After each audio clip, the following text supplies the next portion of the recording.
পোঙ্গল হল তামিলদের দ্বারা পালিত একটি বহুদিনব্যাপী হিন্দু ফসল উৎসব।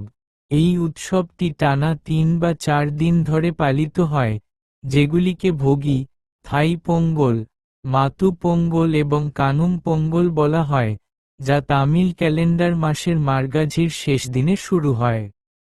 থাই পোঙ্গল তামিল ক্যালেন্ডার মাসের প্রথম দিনে পালিত হয় এবং সাধারণত গ্রেগরিয়ান ক্যালেন্ডারে ১৪ বা ১৫ই জানুয়ারি পড়ে।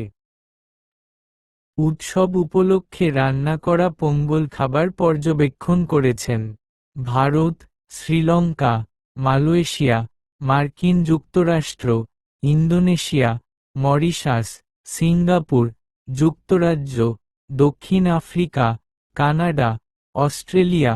উপসাগরীয় দেশগুলিতে মূলত তামিল হিন্দুরা বাস করেন। আদর্শ ফসল কাটার উৎসব শীতকালীন অয়নকাল।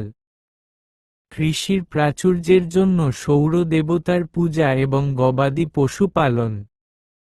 উদযাপন পোঙ্গলের প্রস্তুতি, সাজসজ্জা, বাড়ি ফেরা, প্রার্থনা, শোভাযাত্রা, উপহার প্রদান।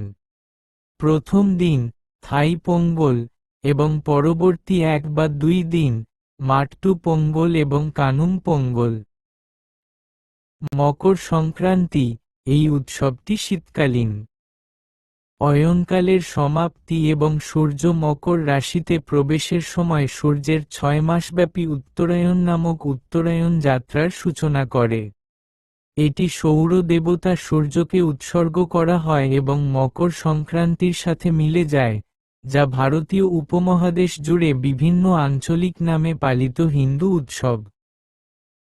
এই উৎসবের নামকরণ করা হয়েছে আনুষ্ঠানিক পোঙ্গল এর নামানুসারে, যার অর্থ তামিল ভাষায় উপড়ে যাওয়া বা উপচে পড়া, এবং এটি দুধ এবং গুড় দিয়ে ভাত সিদ্ধ করে তৈরি ঐতিহ্যবাহী খাবারকে বোঝায়।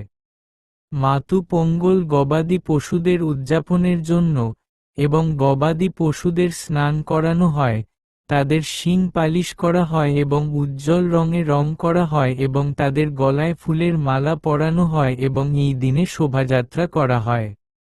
ঐতিহ্যগতভাবে এই উৎসব চালের গুঁড়ো ভিত্তিক কোলাম শিল্পকর্ম দিয়ে সাজানো, বাড়িতে প্রার্থনা করা, মন্দির পরিদর্শন করা, পরিবার এবং বন্ধুদের সাথে একত্রিত হওয়া এবং সামাজিক সংহতির বন্ধন পুনর্নবীকরণের জন্য উপহার বিনিময়ের একটি উপলক্ষ। পোঙ্গলকে তামিঝড় থিরুনাল, তামিলদের উৎসব নামেও অভিহিত করা হয় এবং এটি বিভিন্ন ধর্মের তামিল জনগণের দ্বারা পালিত প্রধান উৎসবগুলির মধ্যে একটি। এটি ভারতের তামিলনাড়ু রাজ্য, দক্ষিণ ভারতের কিছু অংশ, শ্রীলঙ্কা এবং বিশ্বের অন্যান্য অংশে তামিল প্রবাসীদের দ্বারা পালন করা হয় যেখানে উল্লেখযোগ্য তামিল জনসংখ্যা রয়েছে।